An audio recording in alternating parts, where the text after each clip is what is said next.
আমাদের ভালোবাসা সবই যেন হয় মহান রবের জন্য। রাগ খুব ঘৃণা গুলো তাও যেন হয় মহান রবের জন্য। ভালোবাসি বাসি ভালো, ভালোবাসি প্রভু তোমাকে। ইয়া হাবিবি ইয়া রাসূলুল্লাহ, হৃদয় গেথেছি। অনেকে বিল্ডিংয়ের ছাদে আছেন, অনেকে ভিতরে আছেন, অনেকে নির্মাণাধীন বিল্ডিংয়ে আছেন।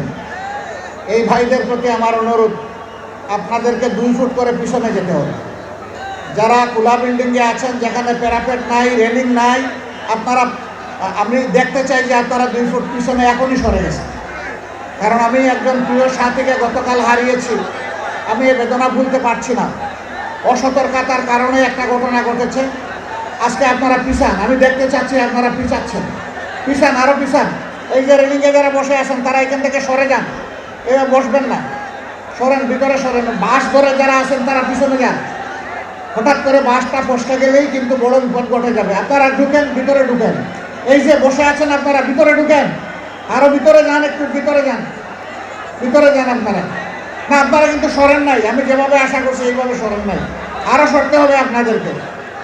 ওই যে ওই ছাদের উপরেও যারা আছেন তারা একটু ভিতরে চাপেন, ওদিকে চাপেন। এইদিকে যারা আছেন, ওখানে যারা আছেন, সবাই আপনারা চাপেন। আমাদের কাছে জীবনের মূল্য অনেক বেশি।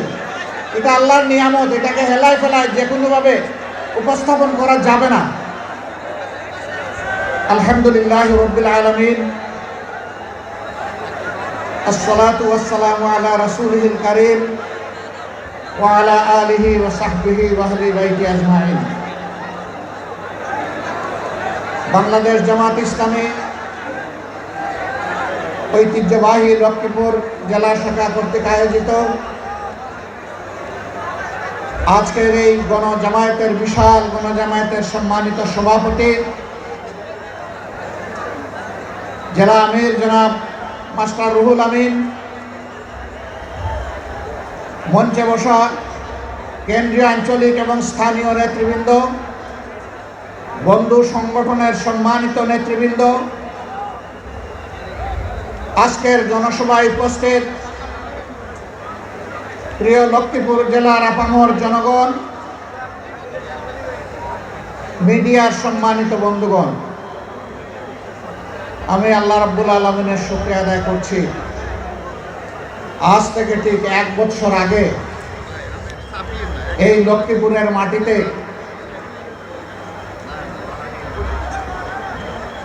এই আঙ্গিনায় তো দূরের কথা, কোনো 1 ইঞ্চি জায়গার উপর দাঁড়িয়ে এমন একটি কথা বলতে পারবো তা কল্পনাও করি নাই। কেন করি নাই? আমার আগে জনাব মৌলানা এটিএম মাসুম বলে গেছেন, এই লক্ষ্মীপুর হাজার ঐতিহ্যের ধারক এবং স্মারক, অসংখ্য আলিম উলামার চারণ ভূমি, অসংখ্য জ্ঞানী গুণী ব্যক্তি এই লক্ষ্মীপুরে জন্ম নিয়েছেন। তারা দেশকে নেতৃত্ব দিয়েছেন। কিন্তু বাংলাদেশের স্বাধীনতার পর একটি গোষ্ঠী আমাদের প্রিয় লক্ষ্মীপুরকে সন্ত্রাসের জনপদে পরিণত করেছিল। বিশেষ করে একটি কুখ্যাত পরিবার, আপনারা সবাই তাদেরকে চিনেন, জানেন, আমার চাইতে বেশি চিনেন। এই সন্ত্রাসীরা আমার ভাই ডাক্তার ফয়েজ আহমদ, যাকে বলা হতো মানবিক চিকিৎসক, তাকে সহ অসংখ্য দেশপ্রেমিক মানুষকে তারা খুন করেছে। তবে যতদিন তারা ক্ষমতায় থাকে ততদিন তারা রাজা, আর যখন ক্ষমতা হারায় তখন তারা গর্তের ইঁদুর। এখন কি রাজার হালতে আছে তারা? এমন জীবনের প্রতি দীক্ষা, যেই জীবনে বাতাস পরিবর্তন হলে মানুষকে ইঁদুর বনে যেতে হয়। এমন রাজনীতিকে ঘৃণা করি যেই রাজনীতি করতে গিয়ে দেশ ছেড়ে পালাতে হয়।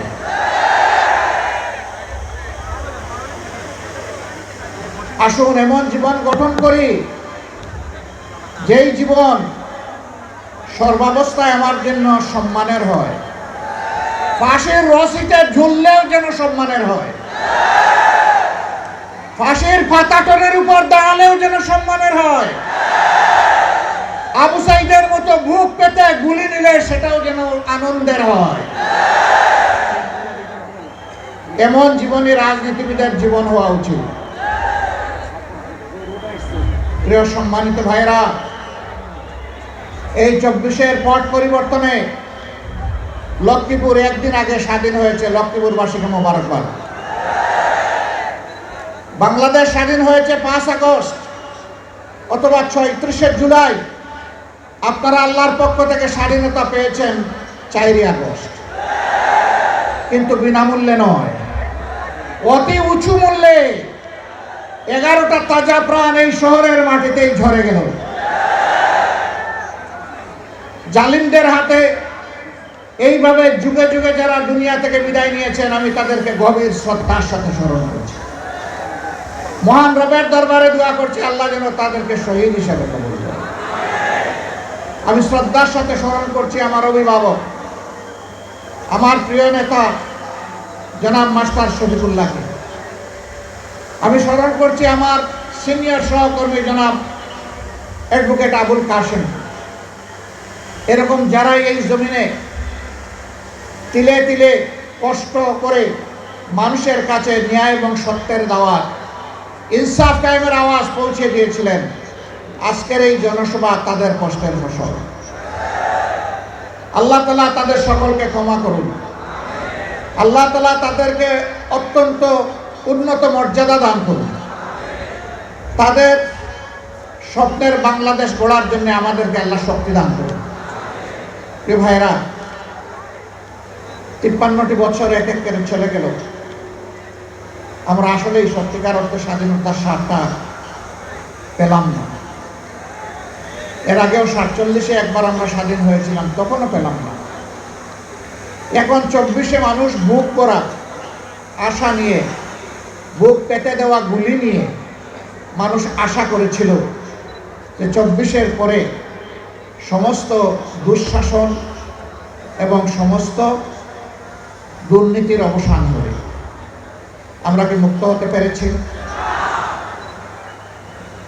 আমাদের সন্তানেরা একটা বিশাল স্বপ্ন নিয়ে তারা জীবন দিয়েছিল। আমাদের প্রিয় সন্তান বুক পেতে ডানা মেলে বলেছিল, বুকের ভিতরে তুমুল ঝড়, বুক পেতেছে গুলি কর। কি সেই ঝড়? সেই ঝড়টা ছিল সমাজের অন্যায়, অবিচার, দুর্নীতি এবং দুঃশাসন। কোন যুগেই যুবকরা কখনো দুর্নীতি এবং দুঃশাসনকে সমর্থন করে না, বরঞ্চ তার বিরুদ্ধে গর্জে উঠে, প্রতিবাদ করে, প্রতিরোধ করে, যুদ্ধ করে বিজয়ী হয়। হয় শহীদ হয়, না হয় গাজী হয়, মাঝখানে আর কিছু থাকে না। এই আন্দোলন করতে গিয়ে শত শত যুবক, শ্রমিক, মেহনতি মানুষ, সাধারণ মানুষ জীবন দিল। 34,000 মানুষ গুরুতর আহত হয়ে পঙ্গু হয়ে গেল। কারো 2টি চোখ নেই, কারো 2টি পা নেই, কারো 1 পা নেই, কারো 1 হাত নেই। কেউ মেরুদণ্ড গুলিবিদ্ধ হয়ে বাসায় কিংবা হসপিটালে একটা জীবন্ত লাশ হয়ে গেছে। উঠে বসতে পারে না, নিজের প্রয়োজন সারতে পারে না, তাকে চালানোর জন্য 1 বা 2 জন মানুষের সহযোগিতা প্রয়োজন হয়। এত ত্যাগের পরে সমাজে অন্তত লক্ষ্মীপুরে কোনো চাঁদাবাজি নাই। লক্ষ্মীপুরে চাঁদাবাজি আছে? শিওর আপনারা? এখানে কোনো দুর্নীতি নেই, এখানে কেউ কোনো কিছু অন্যায়ভাবে দখল করে না, এই সবগুলো আছে। যারা এগুলা করেন তারা কোন দলের, তারা কোন ধর্মের, তারা কোন প্রজাতির, তারা কোন গোষ্ঠীর, এটা না দেখে বিনয়ের সাথে অনুরোধ করব, বন্ধুরা দয়া করে ওই শহীদদের রক্তের প্রতি একটু সম্মান দেখাও। আমাদের শহীদের রক্তকে তোমরা অপমানিত করবা না। এ অপকর্ম ছেড়ে দাও। তোমাদের যদি খাওয়ার অভাব হয়, আমরা আশ্বস্ত করছি এই সমস্ত মানুষগুলা মিলে আল্লাহ আমাদেরকে যে নিয়ামত এবং রিজেক দিয়েছেন আমরা ভাগ বাটোরা করে খাবো। তবুও তোমরা চাঁদাবাজি ছেড়ে দাও, দখল বাণিজ্য ছেড়ে দাও, তোমরা মানুষকে কষ্ট দিও না। আলহামদুলিল্লাহ, বাংলাদেশের জনগণ সাক্ষী, বিশ্ববাসী সাক্ষী। 2009 সালের 10 জানুয়ারি আওয়ামী লীগ ক্ষমতায় আসার পর 2024 সালের 5ই আগস্ট পর্যন্ত যেই দলের সবচেয়ে বেশি সংখ্যক শীর্ষ নেতাকে খুন করেছে তার নাম হচ্ছে বাংলাদেশ জামাত ইসলামী। এক এক করে 10 জনকে খুন করেছে আর আল্লাহ একজনকে বাঁচিয়ে রেখেছেন। তিনি হচ্ছেন আমাদের ভাই এটিএম আজহারুল ইসলাম। আফসোসের বিষয়, 6টি মাস চলে গেল, বাংলাদেশ ফ্যাসিবাদীদেরকে তাড়ালো, কিন্তু ফ্যাসিবাদের বোঝা এখনো এটিএম আজহারুল ইসলামের ঘাড়ের উপরে রয়ে গেল। এক এক করে জাতীয় নেতৃবৃন্দ সবাই বের হয়ে আসলেন, এখনো আজহারুল ইসলাম অন্ধকার প্রকোষ্ঠে থেকে গেলেন কারাগারে।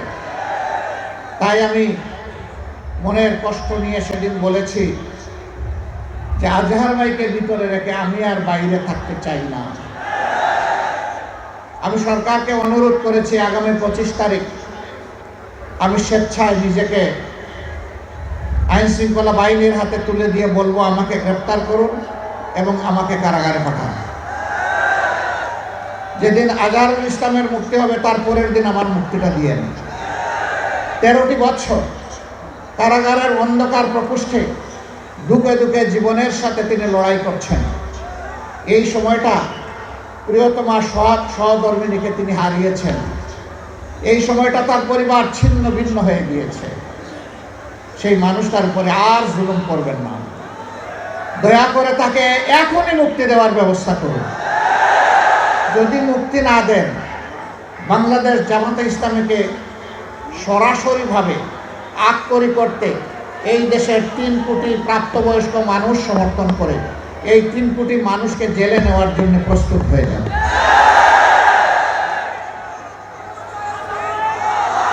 আমার সম্মানিত ভাইয়েরা, এই 54 বছরে এই বাংলাদেশে অনেক কিছু ঘটে গিয়েছে। দফায় দফায় রক্তের বন্যা বয়ে গিয়েছে। আমি কথা লম্বা করব না, আপনাদের দিকে তাকায় আমার খুব কষ্ট হচ্ছে। আমরা ছায়ায় আছি আর আপনারা কঠোর রোদের মধ্যে আছেন। আমি খুব সংক্ষেপে 2-4টি কথা বলে শেষ করতে চাই। এই 54 বছরে অনেক দলের শাসন আপনারা দেখেছেন, অনেক আদর্শের কথা আপনারা শুনেছেন, কিন্তু সংখ্যাগরিষ্ঠ মানুষের প্রিয় আদর্শ ইসলামের শাসনটাই দেশবাসীর দেখার সুযোগ হয় নাই। জানি না এইটুকু হায়াত পাবো কিনা। মহান আল্লাহর কাছে ভিক্ষা চাই, হে আল্লাহ, এতগুলো মানুষকে যখন তুমি দৌলতে ইমান দান করেছ, মেহেরবানি করে সেই ইমানের সোর্স কোরআনকে বাংলাদেশের শাসন ক্ষমতায় তুমি বসায় দাও। এর জন্য তুমি আমাকে, আমার সঙ্গীদেরকে কবুল করো। এদেশের কোরআন প্রেমী মানুষগুলোকে কবুল করো। অনেকে অপবাদ ছড়ায়, পরিকল্পিত অপবাদ। বুঝলাম কোরআনের শাসন কায়েম হলে ভালো হবে, কিন্তু এদেশে তো অন্য ধর্মের মানুষরা আছে। অবশ্যই আছে। দুনিয়ার এমন কোনো রাষ্ট্র নাই যেখানে বিভিন্ন ধর্মের মানুষ নেই। বাংলাদেশেও আছে। কত পার্সেন্টেজে আছে এটা আমি বলতে চাই না। কেন বলতে চাই না? এটাও আরেকটা বৈষম্য। আমরা গভীরভাবে বিশ্বাস করি এদেশে যারাই জন্মগ্রহণ করবে তারা এদেশের গর্বিত নাগরিক। ধর্ম তার নিজস্ব ব্যাপার।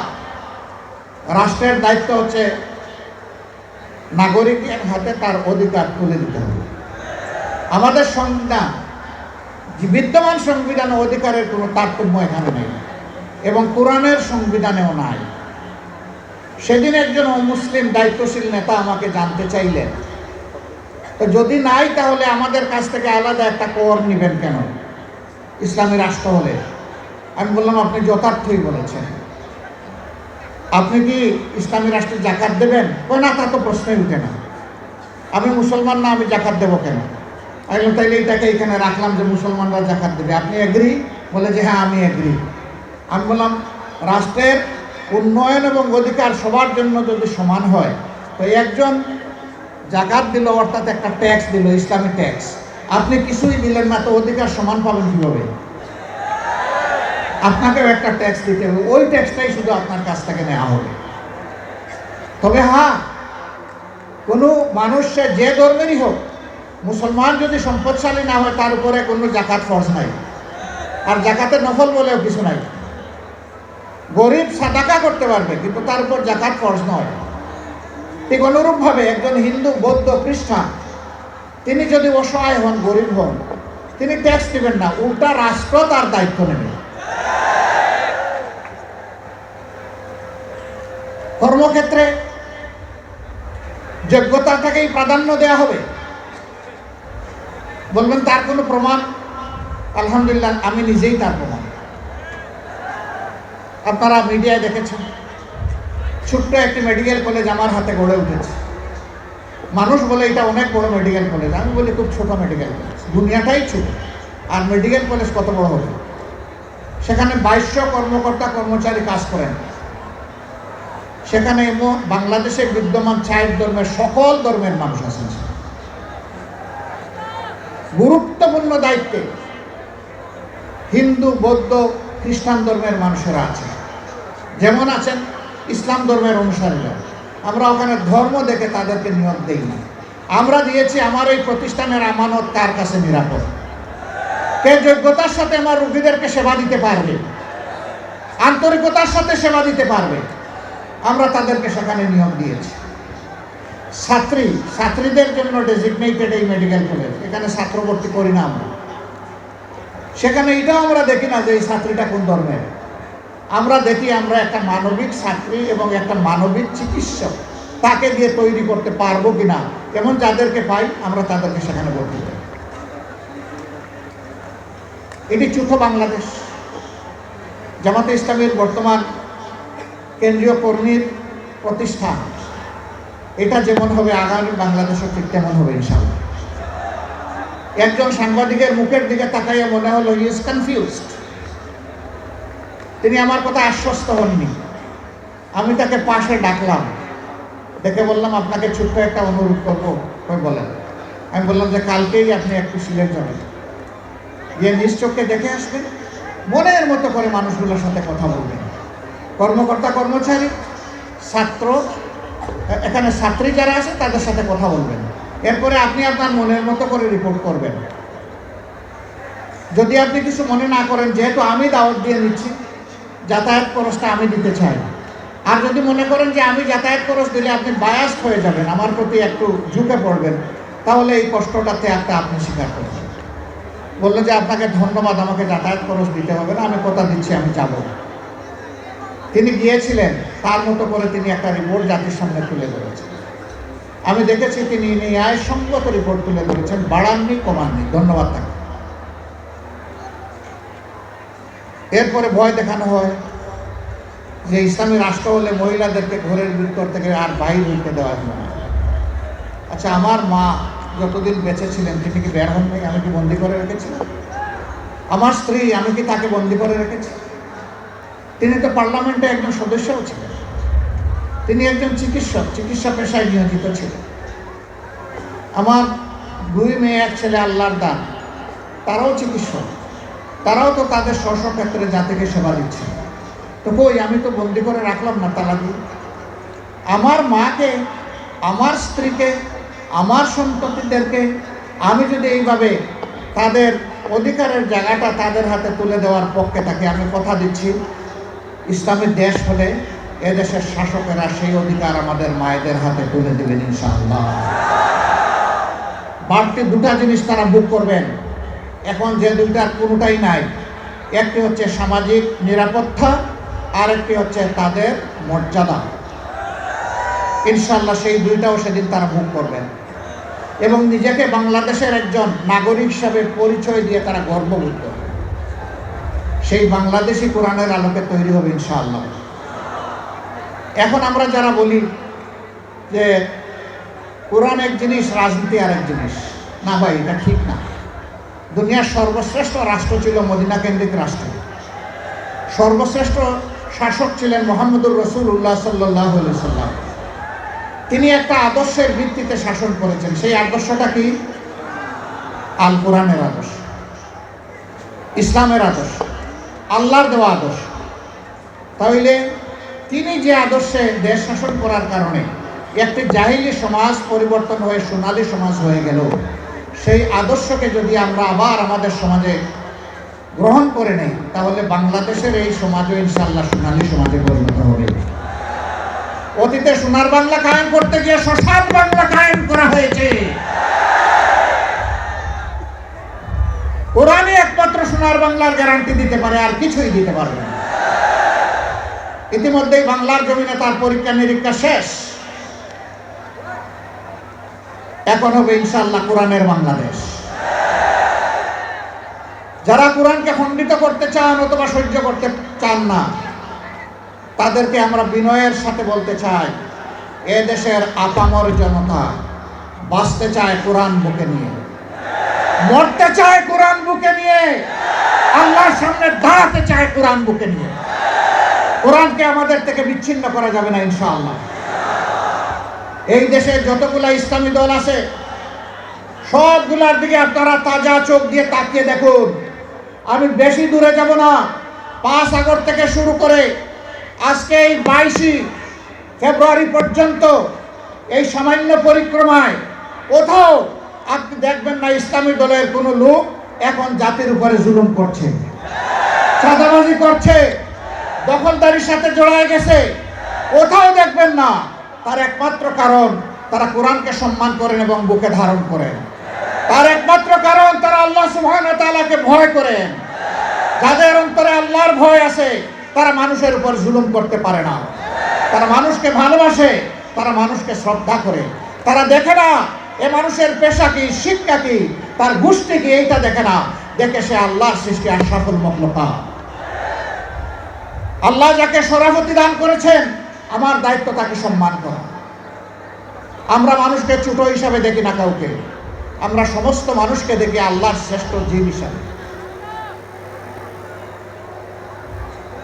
আপনাদের পাশেই বিশাল নদী আছে। আমি একবার বরিশাল থেকে লঞ্চে ঢাকায় ফিরলাম সকালবেলা, সামার সিজন ছিল, গ্রীষ্মকাল। গাড়িতে উঠেছি, এ গল্প আমি বহু জায়গায় বলেছি, আমি এই রূপ ধরে রাখতে পারি না। কিছু দূর যাওয়ার পরে আমার চালককে বললাম থামো। সে বলল, স্যার সামনে ময়লার ভাগাড়, দেখতেও খারাপ আর গন্ধ আসতেছে। আমি বললাম এখানেই থামো, এখানে আমার কাজ। আমি 20 থেকে 22 মিনিট বসে আছি গাড়িতে। মাঝে মাঝে সেও আমার মুখের দিকে একটু ঘুরে তাকায়, আমার পাশে বসে একজন সহকর্মী তিনিও তাকান। তারা বুঝতে পারছেন না যে কেন এই জায়গাটায় আমি দাঁড়িয়ে আছি, কিছু বলছিও না, করছিও না। ওই সময়টা পরে গাড়ির দরজা খুলে বের হলাম। তখন এই জল্লাদের শাসন চলতেছে বাংলাদেশে, 2015 সাল। আমার সঙ্গী আমাকে বললেন, আপনি গাড়িতে বসেন, কি করতে হবে আমাকে বলেন, আমি সেরে আসি। আমি বললাম, better you come with me, আপনিও আসেন আমার সাথে। আসেন। দরজা খুলে পিছনের দিকে হাঁটা শুরু করলাম। ড্রাইভার বলতেছে, স্যার গাড়ি ব্যাক করি। আমার না, এখানে থাক। একটা খাবারের দোকানে গিয়ে ঢুকলাম, কিছু খাবারের প্যাকেট নিলাম, পানি নিলাম, নিয়ে আবার এসে গাড়িতে বসলাম।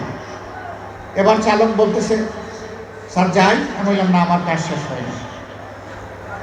5-7 মিনিট পরে আমি গাড়ির দরজা করে আবার নামলাম। সঙ্গীকে বললাম, ভাই এই প্যাকেটগুলো নেন, আসেন আমার সাথে, আমিও কিছু নেই, আপনিও কিছু নেন। গিয়ে ওই ময়লার ভাগাড়ের কাছে হাজির হলাম। ততক্ষণে একদল লোক যারা এই ময়লাগুলা বেলচা দিয়ে ডাম্পিং ট্রাকে উঠিয়ে শেষ করেছে, এখন বেলচা ছুঁড়ে ওখানে ফেলে দিয়েছে। তাদেরকে গিয়ে সালাম দিলাম, 5 জন লোক, আসসালামু আলাইকুম, জবাব দেয় না, মুখের দিকে তাকায়। আবার সালাম দিলাম, আসসালামু আলাইকুম, এবারও জবাব পেলাম না, আবার মুখের দিকে তাকায়।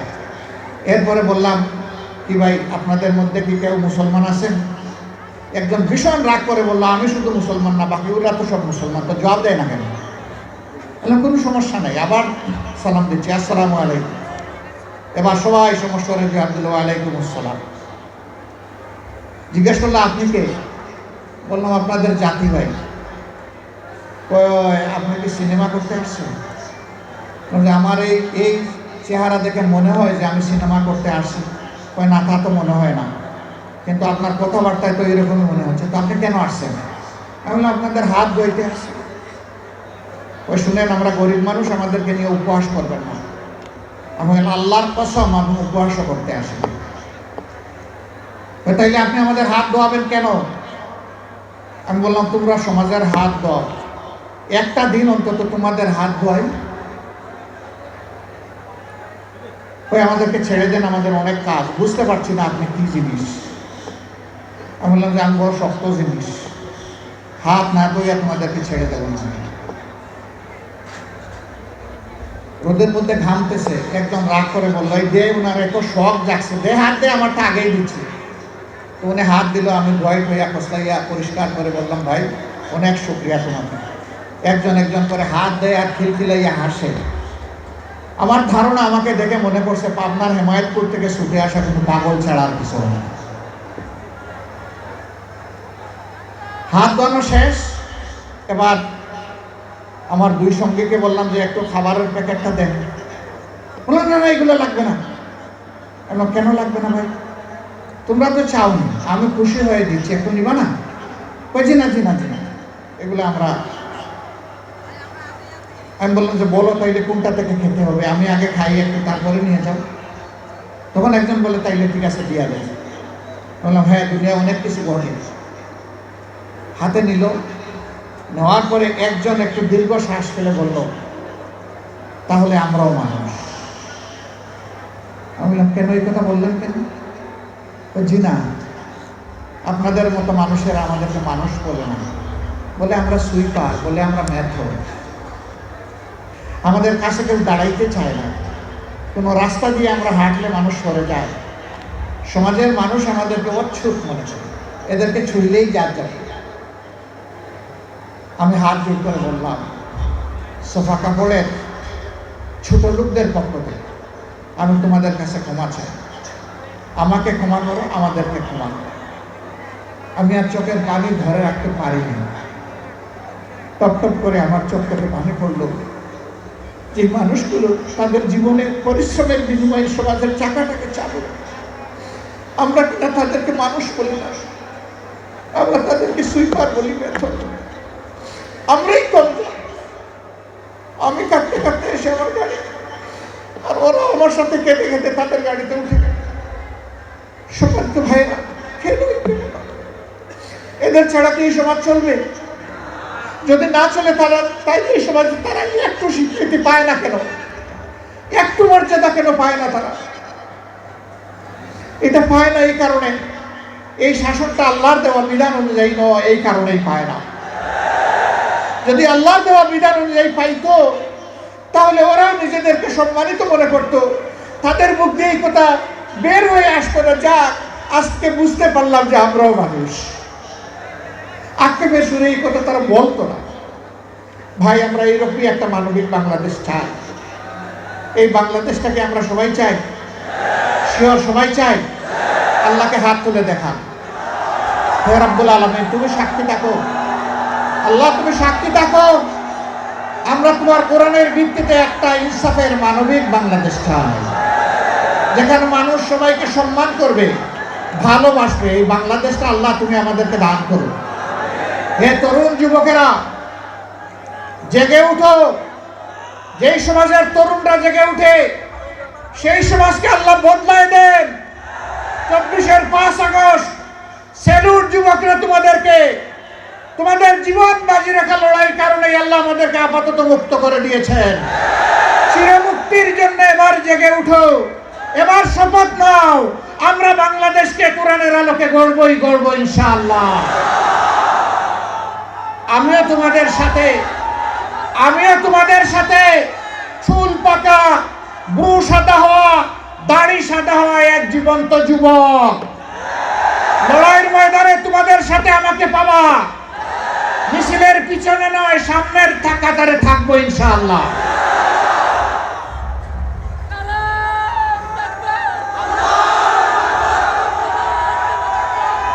আমাদের যুবকেরা আমাদের স্বপ্ন, আমাদের যুবকেরা আগামীর বাংলাদেশ। এই যুবকদের হাতে বাংলাদেশের দায়িত্ব আমরা তুলে দিতে চাই। এই যুবকরা তোমরা তৈরি হও, ইনশাআল্লাহ তোমরা পারবা। আলহামদুলিল্লাহ তোমরা অতীতে পেরেছো, আমরা তোমাদেরকে বুকে আলিঙ্গন করে কপালে চুমু দিয়ে তোমাদেরকে এগিয়ে দিব ইনশাআল্লাহ।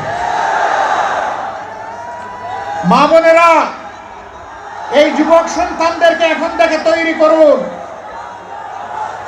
আল্লাহর কাছে তৌফিক চান।